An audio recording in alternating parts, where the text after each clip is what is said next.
my channel. Today I'm going to be talking to you a little bit more about our adoption, and this video is going to be all about describing an international homesteading. So I'm going a little bit backwards here on my video series. In the last video that you may have watched, you watched our personal story as to how we came to the decision to adopt. And I was hoping to do a more thorough series on our adoption story, and so I'm continuing it today by talking about the homesteading. But before the homesteading, you need to research agencies in which program you would like to be a part of before a homesteading takes place. So I am doing this backwards because in order to do a homesteading, you need to be approved with an international program and an international agency. So this is not necessarily the next step, but I feel like there is a lot of myths and misconceptions about the homesteading, which is why a huge percentage of families choose not to go into an international adoption outside of like the financial scare part of it, because they just feel like their home or their finances is not going to meet all of the requirements in order to even pursue the idea of an international adoption. So I'm here to kind of debunk those myths and misconceptions and give you the truth on international homesteading, what is in a homesteading with the India program specifically, because each program does look different, but this is an international adoption homesteading, and these look fairly similar depending on which program you're in. But a lot of families are always afraid, thinking that the homesteading is what's going to deter them from starting this process, because they think they need to add on bedrooms or they need to do so many things in their house is just not adequate for an adoption, which is simply not true. You may have to accommodate or maybe manipulate and change a few things within your home, but there isn't anything that you can't do easily right now that would prevent you from even considering an adoption. So don't let, long story short, the homesteading scare you away. But before you do a homesteading, you do need to have an adoption agency work with you, and you need to have been approved by an international program. And before any of this can happen, you have to be accepted by your program. You can't just go in and choose which country you'd like to adopt from. The country always is choosing you based on the requirements that they have set in place for an ethical and safe adoption if you are going through the Hague Convention process, which I recommend everybody go through the Hague Convention process. A Hague Convention country is a country that is stable in partnership with the United States, both sides, stateside and in-country side, to protect and maintain an ethical and safe adoption for the families, the adoptee and birth family, and all entities involved. Third-party families, the orphanage, the government, all of those parties involved. So you need to make sure that you are applying to a stable and safe Hague Convention country. Otherwise, it may be extremely difficult to bring your child into your family, and it's going to be a more exhaustive process.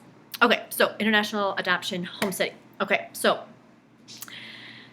there are 3 parts to an international homesteading, and I'm going to go through all of them with you step by step, okay? There are 2 separators that combined create the homesteading. So the first part would be the training. You need to have training. There's training requirements, and then you also have to have the verification. So there's an education side, and then there's a verification side, which is just confirming and verifying income, finances, medical, and your personal life. All of those combined, along with training, is going to give you, voila, the either acceptance, hopefully, or denial or postponement of your homesteading. Okay, so each one of those, I'll talk about the price and the timeline and all of those things as well. So the first part of your homesteading is you are going to get you're going to have the verification side. This is like the easiest, most straightforward side of things. So you will be either accepted, hopefully, by your program, or you'll be denied a program. And if you're denied a program, then you need to apply for a different program. So a program is simply the China program, the India program, the Ukraine program, the Bulgaria program, the Ethiopia program. Get what I'm saying? It's usually the country that you are hoping to adopt from. So we were approved for the India program. And so that means that they would accept us based on our income and all the requirements that we met for their in-country and international adoptions, which, like I said, I will show another video that explains how to apply for programs, how to find a stable country, and how to find and research a great agency, but not in this video. Okay, so the first part of the verification process you are going to do is you're going to have background checks. So background checks are really just checking the personal status of your family and make sure that everybody is not in custody or incarcerated with any government officials that may prevent you from adopting overseas. That would be shown up on a home study report. So that would include any criminal background checks. You have to get fingerprinting. You need to get a criminal history report, and you have to also get like a sexual abuse check to make sure you're not on the sex offender registry. Okay, those are pretty easy. And then you will have to also get child abuse checks for each state that you have lived in. So I had to get a child abuse check. I had to get a lot of these checked, actually. This might be dependent on your program. But if you have lived in multiple states, worked in multiple states, then you are going to need to get background checks for all of these states. And your agency will help you organize that with the different states that you're working in. So I had to get one in Iowa. I had to get one in Illinois because I was born in Illinois. I lived and worked in Arizona for a little while, and then I lived in Missouri. So I had to get all of those states' information for the background checks, sexual abuse, and sexual offender verifications confirmed and passed through those states. And anyone who is living in your home who is over the age of 17. So if you have siblings or your children that are 17 and older, you'll need to be getting background checks and sex offender checks, criminal history checks for those children as well. If you have any family members that are not immediate, like grandparents or aunts or uncles that are living in your household, or step family, or anyone who's living permanently in your home, and I'm not sure if that's permanent or temporary, but anyone who's over the age of 17, whether it's a child or family member or someone over that age, most likely will be investigated for safety purposes and measures as someone living in your home. Okay, so that's pretty straightforward. The next part would be your financial income. So when you're applying for a program, the country is requiring a set of information from you, and they will accept or deny you based on their minimal requirements. And sometimes that is financial requirements, sometimes that is the number of children already living in the home, sometimes that is your number of previous marriages, things like that you have already had, or divorces or deaths in your home, potentially some health concerns that you have. So you need to provide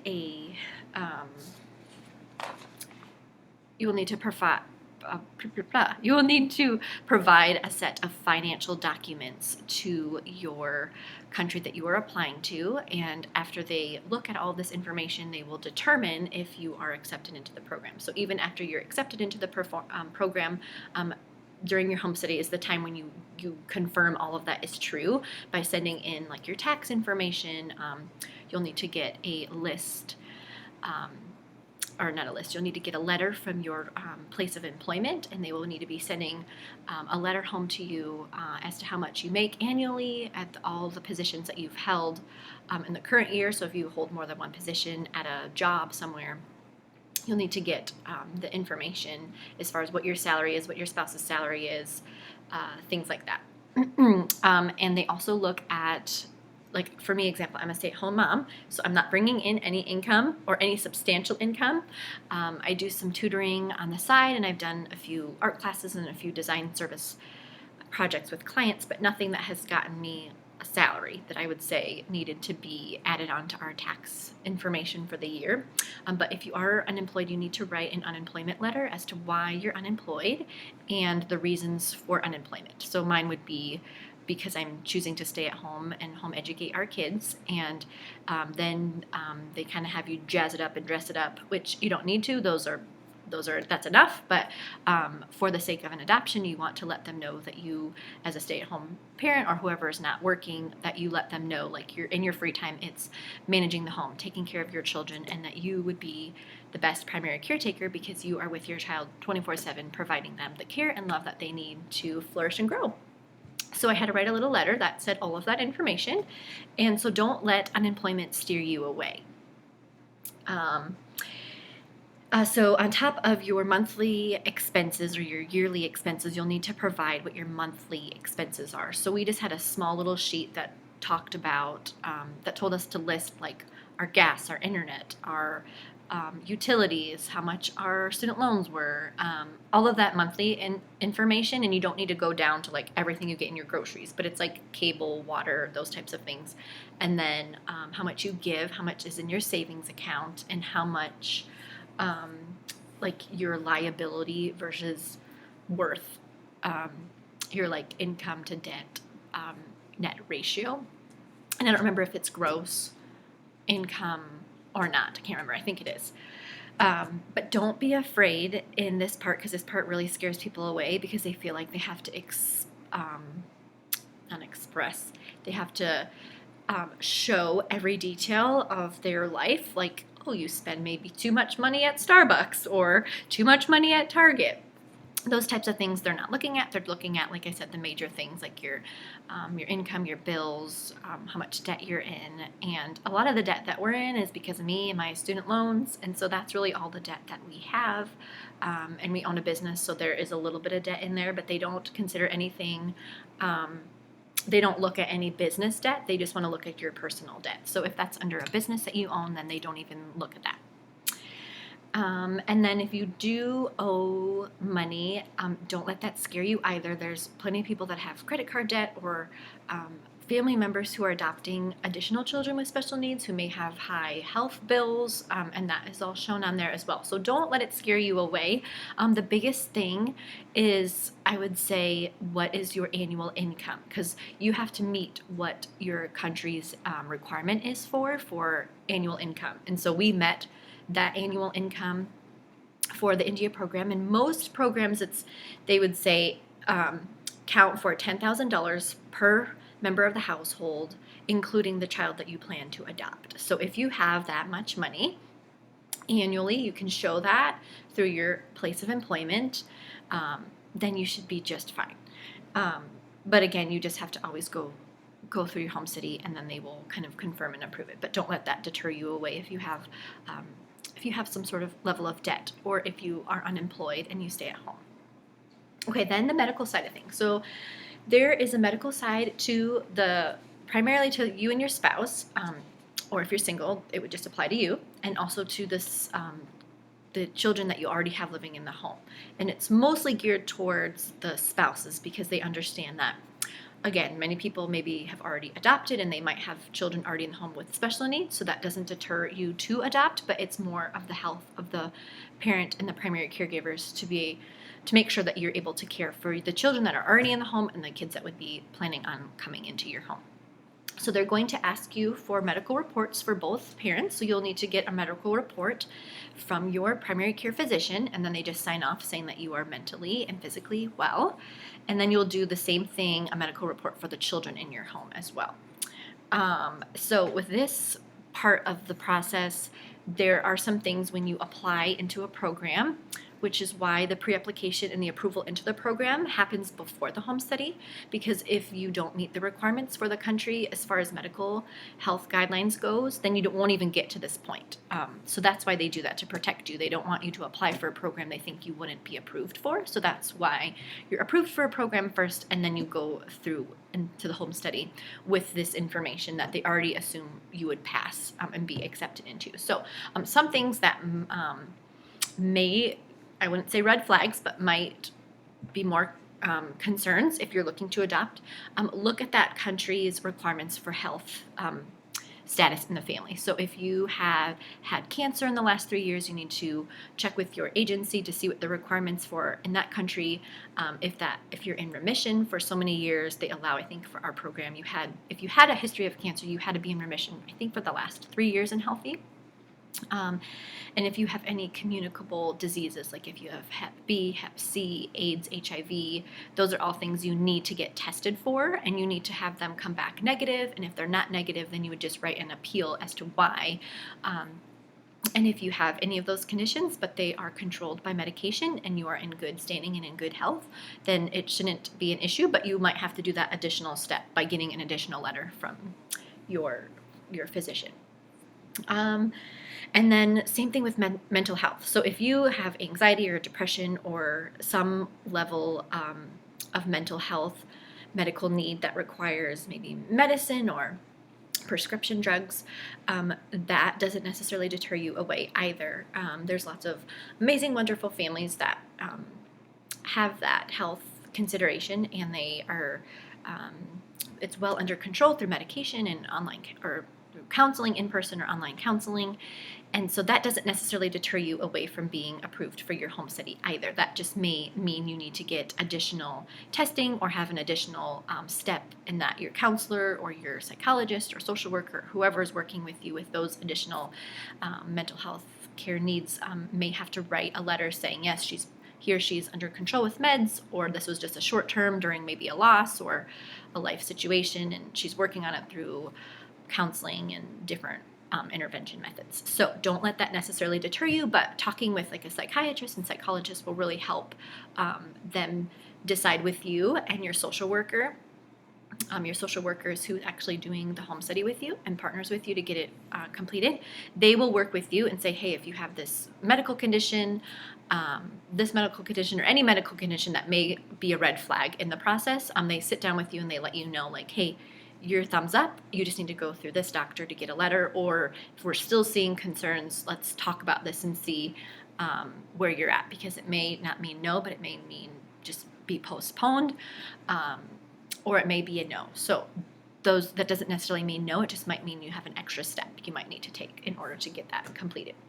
With our program, we needed to get a psych evaluation. So we had to get a psychological evaluation, and that is not many programs require that for everyone, or for spouses that are going in a program. Usually that is for, like I said, if there is a history of maybe mental health concern, then your doctor might say, hey, if you are getting a letter from your psychiatrist, then you're going to need to get a psychological evaluation. In the India program, everybody needs to get a psychological evaluation, not everyone, excuse me. You and your spouse both are required to get a psychological evaluation, whether or not you've had a history of mental health or condition or not. So we had to go and get we call them psych evaluations. And so we, during COVID, ended up going through a gentleman in Tennessee who was a Christian counselor, and he was a licensed psychiatrist, which it has to be a licensed psychologist. It can't be any social worker or counselor. And I believe that cost was $330 total. And it wasn't as scary as I thought it was going to be. They were just asking you basic questions, and they give you a questionnaire to fill out, and they ask you some questions about your history with your family growing up, trauma, things like that. They just want to see if you're mentally stable to move forward in the process, which everyone thinks, oh, are they going to find out something that's crazy with me? It's not that scary. And that's only for you and your spouse, not for your children.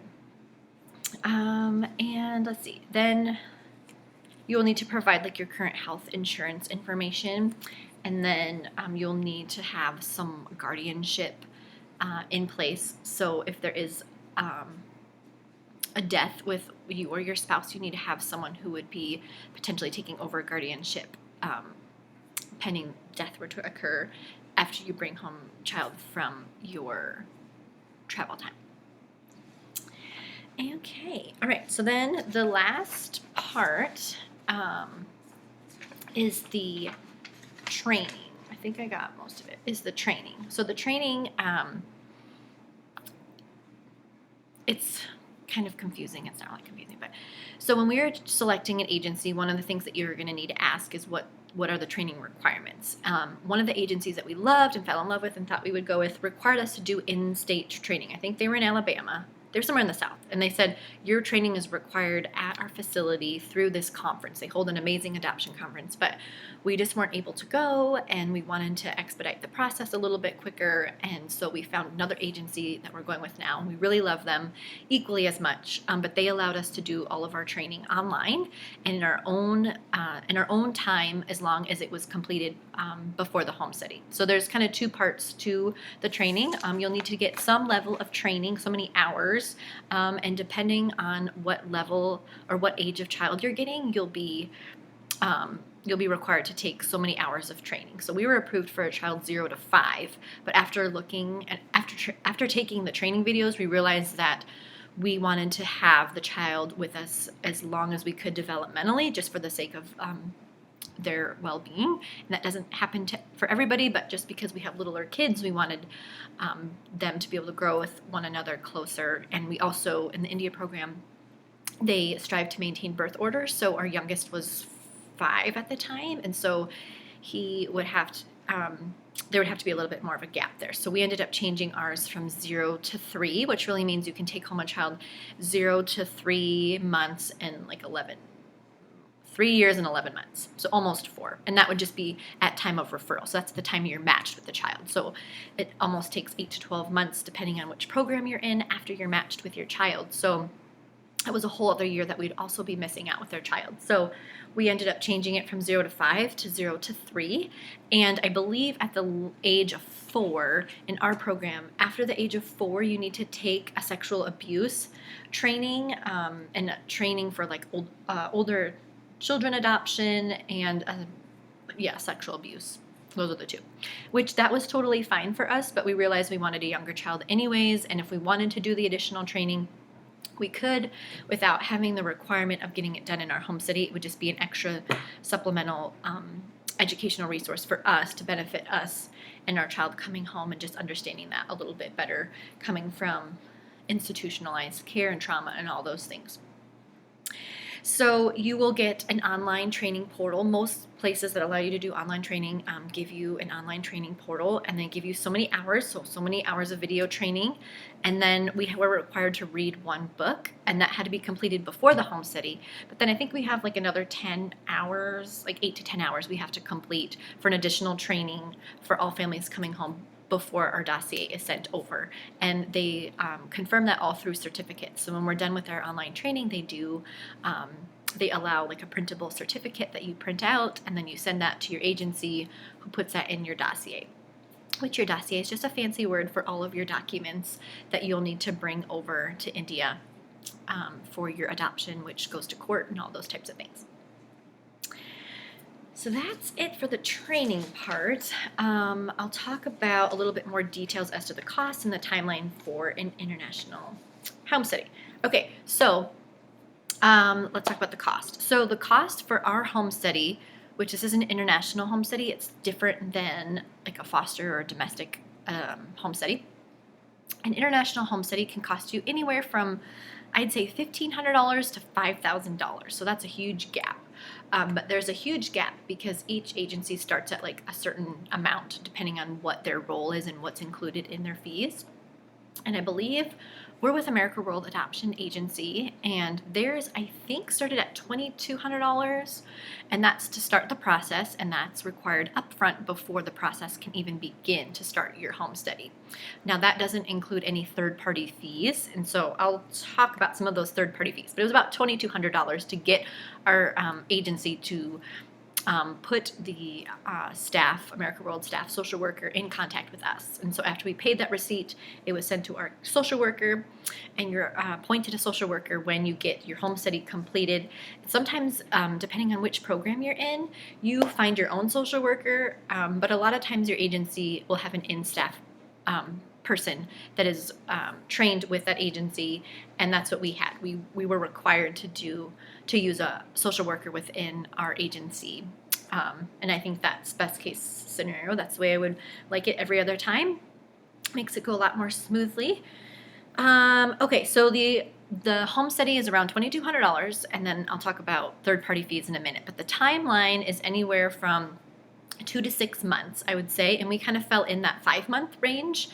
And we were approved into the program but had to wait 6 months, because when you're approved into the program, you may not have the funds to start your adoption process, which you need to pay the agency a couple $1,000s to start the process. And so if you don't have that amount of money, then they give you 6 months to either fundraise or to find the funds and then start the actual process. So it took us about 6 months we were approved, and then we had to wait, and then COVID hit, and we had to figure out how we were going to fundraise or pay for the beginning, like the first program fees. And so once we did that, it was April. So we waited almost 6 months, or around 6 months, to get those funds allocated to start that.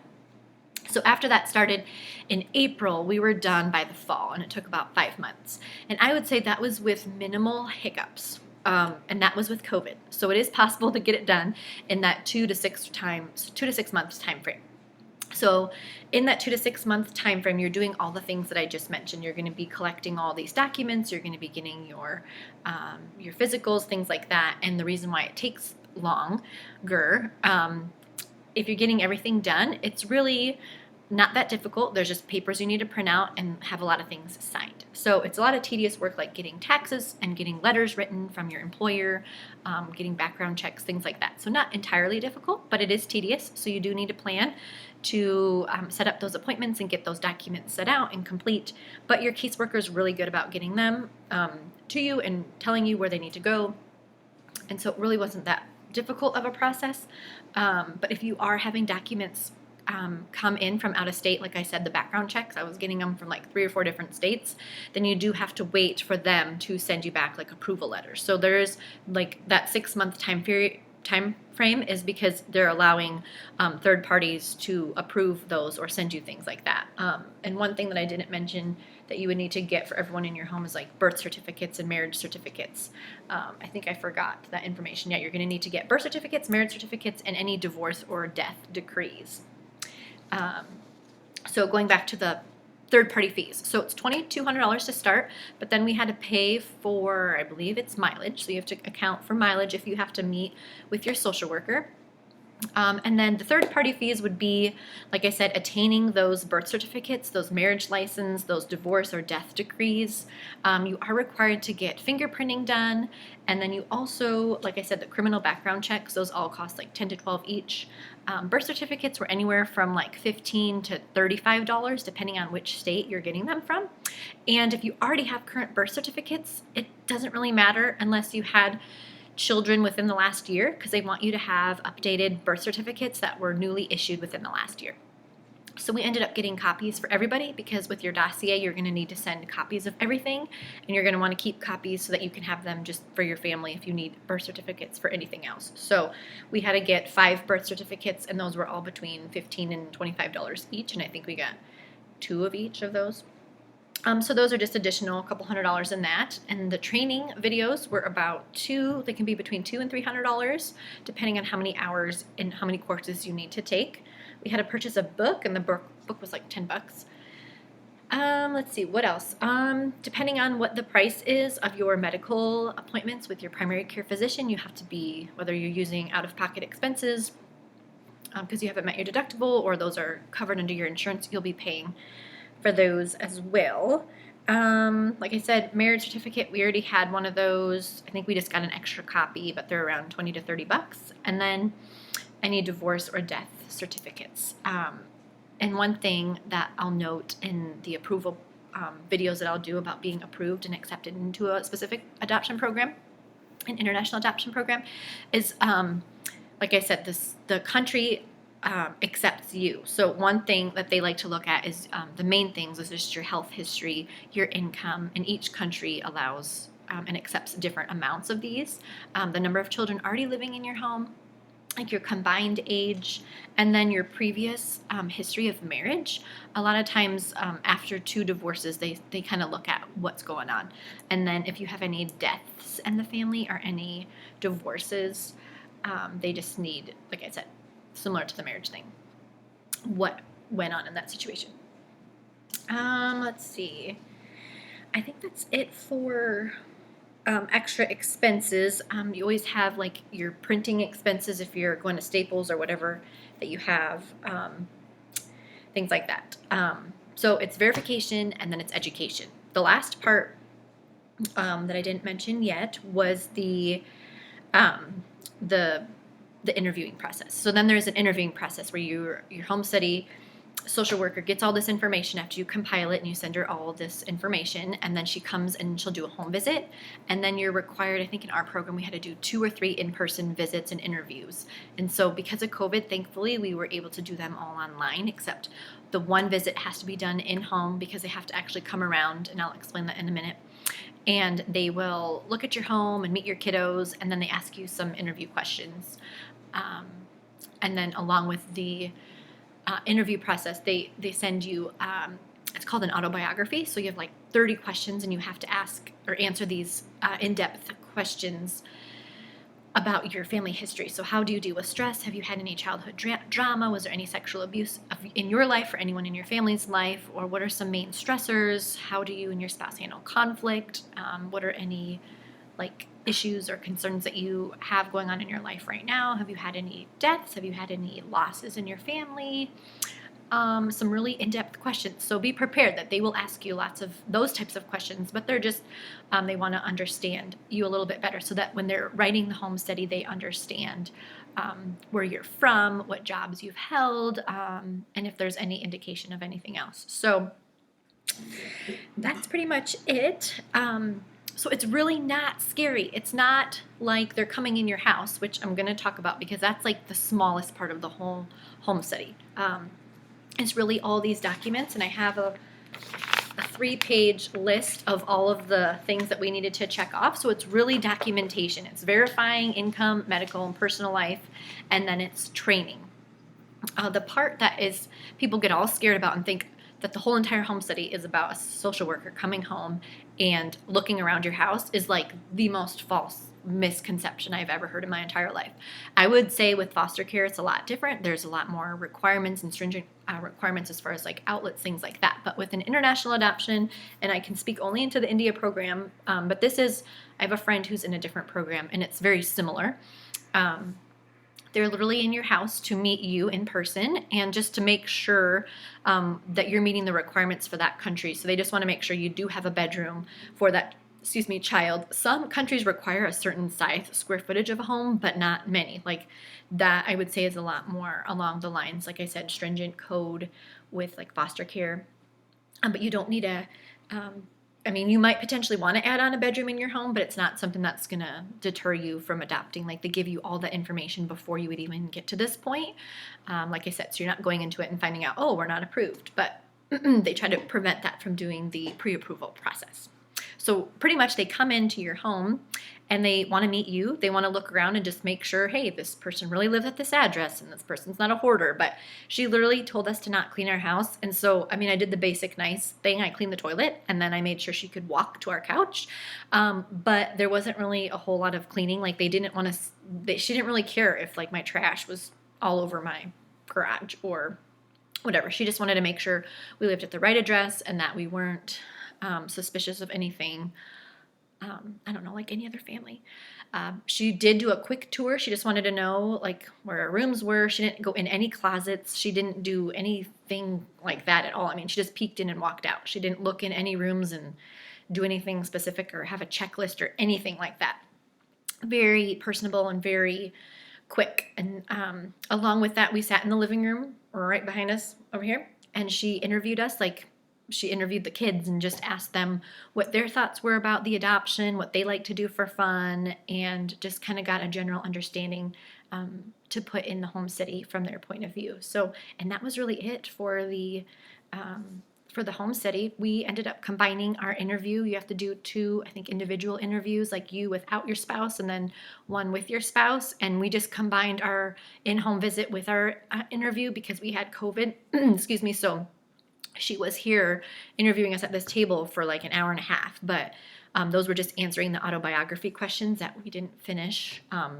We finished it later, but anyways, the home study itself was really not. It was the least scariest part of the whole entire process, honestly. So that is an international adoption home study with the India program. That's pretty much it. I don't know if I'm missing anything. I talked about the cost, the timeline, and what's included. If the timeline goes over 6 months, that could be because you are, maybe you're moving and you have to update your home study, which they can do that. So if you do need to move, you just pay for an addendum on your home study, which I think might only be a couple $100, but sometimes it could be back to $1,000 depending on if you're moving out of state or just down the street.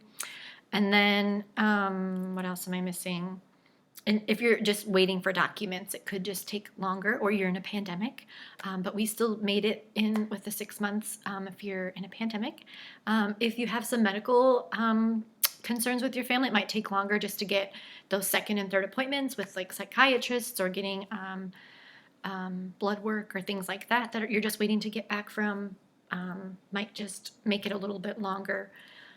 but that's really it. So it's not as scary as you think. So if you're thinking about doing an international adoption, I say take a step, pray. Pray is the first step. See where God's leading you, and don't let it deter you. You can always take a step, find out some information, and you could always take a step back and decide if it's a good time for you or not. And God will absolutely reveal to you those steps of faith, whether or not it's waiting or taking that next step forward. So hopefully this is really encouraging and helping to you in your decisions if you're praying about adopting or trying to understand a friend or family member who is currently in the adoption process or has done that recently. I will do a video on how to choose a stable country and how to choose a safe, stable, and secure international agency.